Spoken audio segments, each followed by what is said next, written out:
Experiments कर रहे होते हैं। तभी उन्हें एक इमरजेंसी कॉल मिलती है। तूफान की चेतावनी होती है, इसलिए बिना देरी किए उन्हें तुरंत निकलना पड़ता है। थोड़ी दूर एक रूसी सबमरीन किसी अनजान स्रोत से आने वाली हाई इंटेंसिटी आवाजों को डिटेक्ट कर रही होती है। उनके लिए ये काफी हैरानी की बात होती है जब उन्हें लगता है कि समंदर की सतह धीरे धीरे ऊपर उठ रही है। जूलिया के स्कैनर अचानक डिस्टर्ब होने लगते हैं और उसके कैंप के आसपास की बर्फ टूटने लगती है। वो अपनी रिसर्च उठाना चाहती है, लेकिन वक्त बहुत कम होता है। ऑस्कर तुरंत एक्शन लेता है और उसे स्नो मोटर में खींच कर ले जाता है। सबमरीन में टीम डिटेक्ट करती है कि ये आवाजें बायोलॉजिकल ओरिजिन की हैं और वो एक्शन लेने की तैयारी करने लगती है। लेकिन अचानक सबमरीन को किसी चीज से जोर का झटका लगता है। उधर ऊपर की सतह पर ऑस्कर और जूलिया जितनी तेजी से हो सके भागने की कोशिश करते हैं, लेकिन उनके पीछे की बर्फ भी तेजी से टूटती जा रही होती है। बदकिस्मती से बर्फ आगे भी टूटने लगती है और स्नो मोटर को ऊपर की ओर धकेल देती है। दोनों नीचे गिर जाते हैं और स्नो मोटर जोरदार धमाके के साथ फटकर बर्फ में ही डूब जाती है। जल्द ही उनका कैंप भी फटने लगता है और बचे हुए वैज्ञानिक धीरे धीरे पानी में डूबकर अपनी जान गंवा देते हैं। उधर सबमरीन पर लगातार डैमेज हो रहा होता है,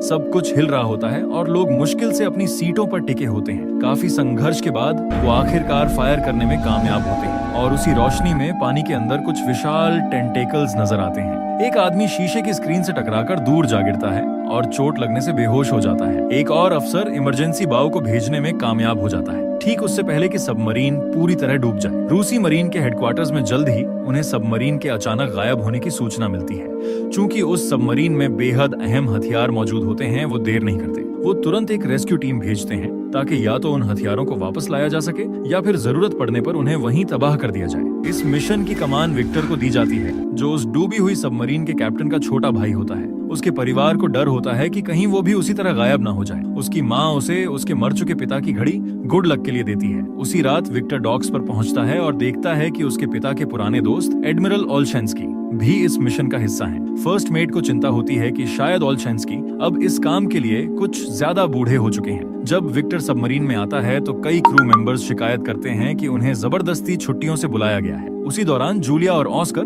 जो अभी भी बर्फीले तूफान में फंसे हुए हैं, फोन का सिग्नल पकड़ने की कोशिश कर रहे होते हैं। जूलिया स्क्रीन में व्यस्त होती है और अचानक एक गहरे गड्ढे में गिरने ही वाली होती है, लेकिन ऑस्कर वक्त रहते उसका हाथ पकड़ लेता है। उसी वक्त जूलिया के फोन को एक ऑनएल रिग का सिग्नल मिल जाता है और कॉल लग जाती है। लेकिन बर्फीले तूफान की आवाज इतनी तेज होती है कि रिग पर काम कर रहे लोग उसकी बात ठीक से सुन नहीं पाते। कुछ ही पलों बाद सिग्नल चला जाता है और कॉल कट जाती है। ऑस्कर निराश होकर एक फ्लेयर शूट करता है और फिर थक कर बर्फ पर गिर पड़ता है। सुबह होते ही रेस्क्यू सबमरीन उस जगह पहुंचती है जहां पहली सबमरीन गायब हुई थी। काफी तैयारी के बाद रेस्क्यू टीम पानी में डाइव करती है। इधर क्रू देखता है कि ओलशेंस्की विक्टर को एक प्राइवेट रूम में ले जाते हैं